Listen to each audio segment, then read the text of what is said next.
Bonjour mes frères et sœurs et très heureux de vous retrouver pour un nouveau partage. Aujourd'hui je vais échanger au sujet du mariage et plus particulièrement en fait sur les lois de notre Seigneur Jésus-Christ qui entourent le mariage. Parce que si nous avons été affranchis de la loi de Moïse, nous ne sommes pas sans loi comme le dit l'apôtre Paul dans le livre de Romains, nous sommes sous la loi de Christ. Et je souhaite regarder avec vous les recommandations et les commandements du Seigneur Jésus-Christ par rapport au mariage. Pour quelles raisons ? Parce que plusieurs, par faute de connaissance, par manque de connaissance, dit la parole, plusieurs périssent. Mon peuple périt faute de connaissance, dit le Seigneur, dit Yahweh.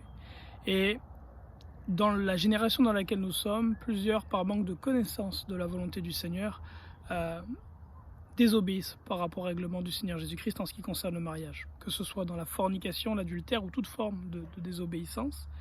Et beaucoup vont en enfer à cause de cette désobéissance. La Bible nous dit clairement, le Seigneur le dit dans la parole, dans le livre d'Apocalypse et d'autres places, que les adultères n'hériteront point le royaume de Dieu. Il est dans le livre d'Apocalypse que les efféminés, les adultères, les fornicateurs seront jetés dans le lac de feu et de source. Et de feu et de soufre, excusez-moi.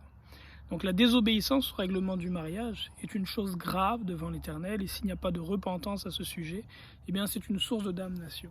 Et je veux aujourd'hui, mes frères, mes sœurs, pouvoir vous apporter ce que je comprends en lisant les Écritures par rapport à ce qui touche les règles du mariage, afin que le plus possible puisse avoir la connaissance qui vient de Dieu et ainsi échapper au piège de l'ennemi. On va commencer par un temps de prière.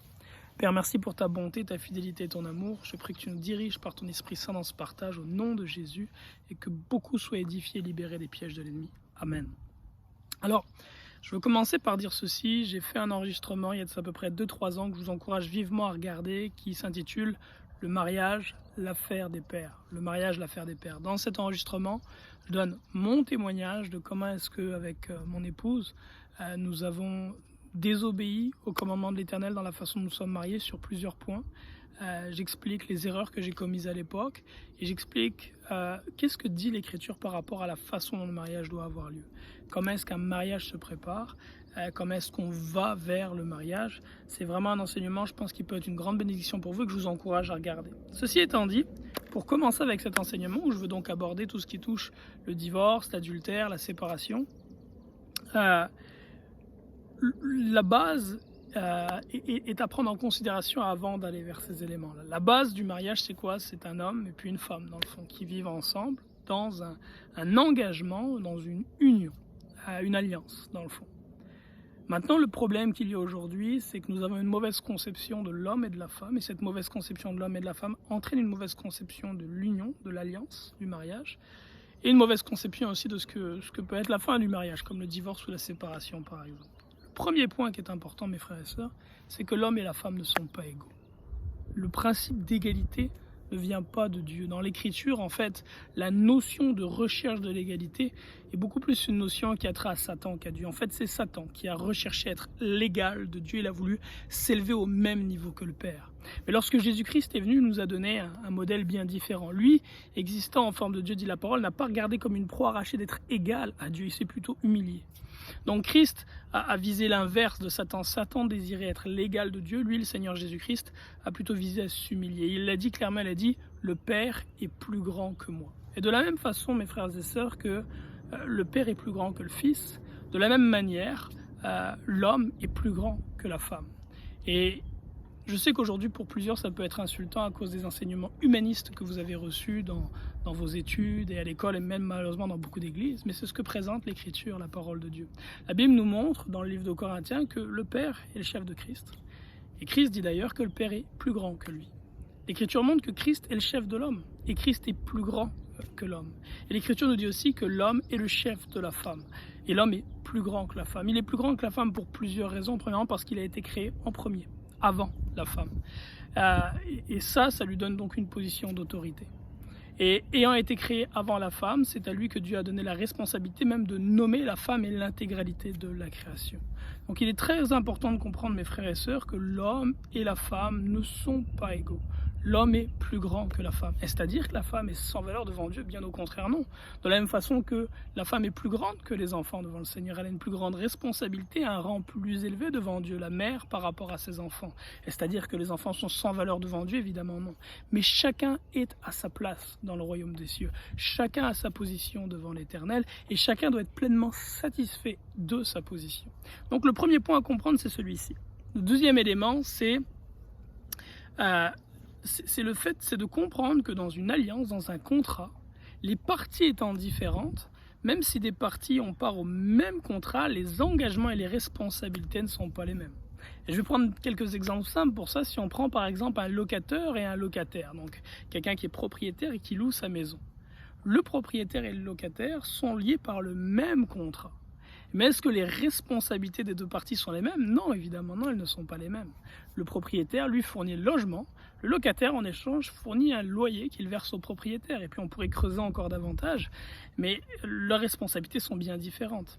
Si le locataire et le propriétaire se versaient tous deux un loyer et que personne ne fournissait un logement, il n'y aurait plus aucune raison d'avoir un bail de logement dans le fond. Donc le contrat est le même, les responsabilités sont différentes. Il en est de même par exemple pour ce qui concerne la filiation, le lien de filiation entre un père et puis un enfant. Le père et le fils sont liés par le lien de filiation et donc ils sont engagés chacun par ce lien-là, mais n'ont pas les mêmes responsabilités. La responsabilité du père, nous dit la parole par exemple dans 1 Timothée 5,8, c'est subvenir aux besoins de son foyer. Mais le fils, nous dit Exode 20,12, c'est d'honorer son papa, d'obéir à son père. En fait, 1 Timothée 3,4 dit que le père il a la responsabilité de diriger correctement sa maison. Le fils, lui, dans Éphésiens 6,1, d'être soumis à son père. Donc c'est le même lien, la même alliance, la filiation, mais les engagements des deux parties sont différents dans cette alliance-là. Et on peut continuer. Deutéronome 6,4 nous dit que le père enseigne. Proverbe 1,8 nous dit que le fils doit écouter l'enseignement du père. Donc, de la même façon, mes frères et sœurs, que ce soit un bail ou que ce soit le lien de filiation, il y a deux parties, ces deux parties ont un engagement qui est différent, mais il en est de même dans le mariage. L'homme et la femme, par l'alliance du mariage, sont liés par une même alliance, mais les responsabilités devant Dieu de l'homme, de l'époux, et de la femme, de l'épouse, sont différentes. Les responsabilités ne sont pas les mêmes.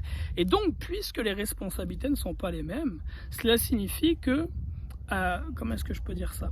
Que l'infidélité, en fait, au lien du mariage se traduit différemment devant Dieu pour la femme ou pour l'homme.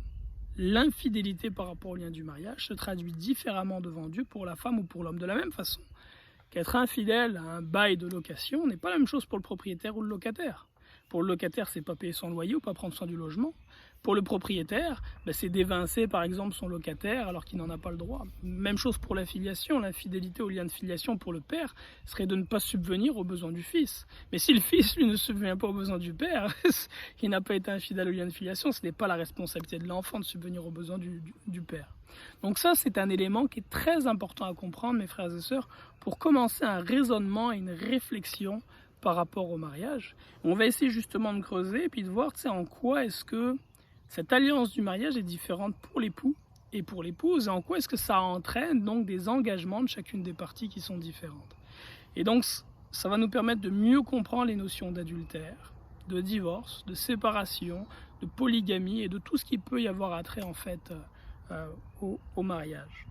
Ceci étant dit, je vais arrêter ici pour cette introduction. Je vous bénis abondamment en Jésus-Christ. On se retrouve tout de suite pour la prochaine partie. Puis dans la prochaine partie, ce que je vais faire justement, c'est creuser un peu pour comprendre le mariage.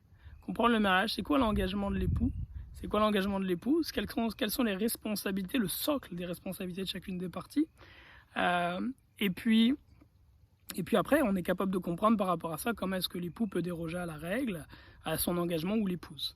Le but n'est pas de rentrer dans cet enseignement sur la vie maritale. Okay, j'ai abordé dans un enseignement qui s'appelle « Être un bon père à la gloire de Dieu le Père », les responsabilités de l'époux et du père de famille, notamment, je vous invite à le regarder. Là, c'est vraiment de parler plus du côté légal, devant Dieu, les lois que le Seigneur Jésus-Christ nous a données qui entourent le mariage. Là-dessus, que Dieu vous bénisse abondamment. On se retrouve tout de suite pour la suite.